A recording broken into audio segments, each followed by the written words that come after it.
Hey folks, this is Aidalee from Dad's Gaming Addiction, and today I'll be going over a game called My Joyful Aquarium. Right off the bat, this game looks toony, and the art is adorable and great, and reminds me of some old school games from bigfishgames.com, and older yet, Congregate, for all you old geezers out there like me who even remember such a thing. In My Joyful Aquarium, you'll be breeding fish and discovering an absolute truckload of different types of fish. There are an insane number of different types of fish to combine and put in your aquarium, and as they are swimming about, you can adjust temperature, light, and whether the water is freshwater or saltwater.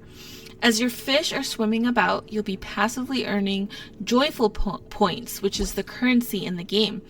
It's used to purchase additional breeding tanks, decorations, different backgrounds, and most importantly, it's what you'll need if you want to start a breeding process between two fish.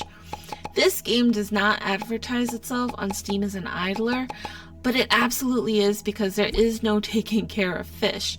Fish will earn you these joyful points no matter what, but the happier they are, the faster their rate of joy producing is.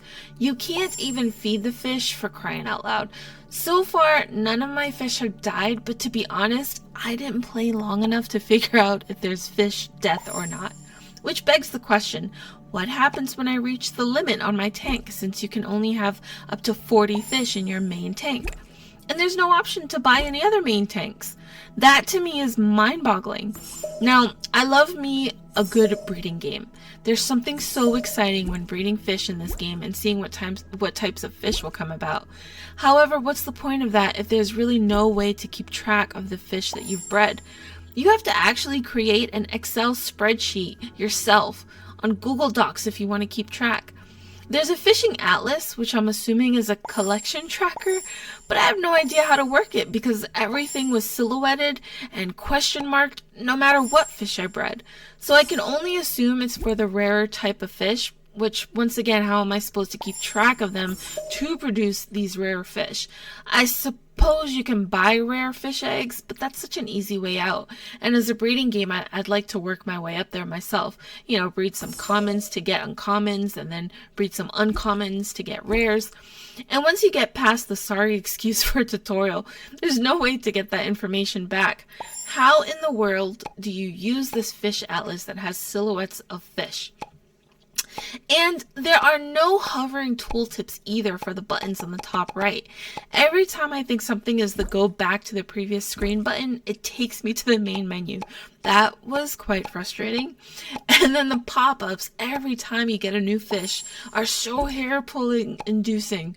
There's no notification. It's just a huge obnoxious screen that interrupts whatever you're doing to let you know something has grown into an adult or if a pair has successfully bred. The decorations look like they serve no purpose either, so that's kind of like, what's the point? Other than decorating a cute aquarium for yourself and your fishies, I guess. And the eggs. The egg categories stacked on the shelf is not very informative at all. How am I supposed to know which eggs will hatch a particular fish? How do I find out which pattern that egg will have? Not to mention, because they are stacked, the ones underneath appear only after you click on the one on top to add to the main tank. What if I just wanted to see the egg underneath? Little things like that is what really turned me off the game. I get that this is a cute, very simplistic fish breeding game, but it might as well have been a mobile game, honestly. One thing I found rather odd too is that in the gameplay trailer on Steam, the UI to adjust a fish tank's temperature, salt, and lighting were different. In fact, it looked a lot easier to read and adjust, whereas in my game copy, I thought the salt shaker was actually food for fish, so I was clicking on that multiple times thinking I'd be feeding them. And having just a yes and no light switch instead of a light slider was a missed opportunity, because having a light slider and having fish needing different levels of light would have given this game just a tad bit more of a tycoon feel. All in all, this was a huge miss for me. I'd say play Fish Tycoon instead. It does everything so much better in every aspect. However, If you want something extremely casual and you like cartoony hand-drawn graphics like this, and your cat needs a screensaver to look at, then maybe give this a shot. Anyways, please don't forget to like this video, and thanks so much for listening. Bye guys!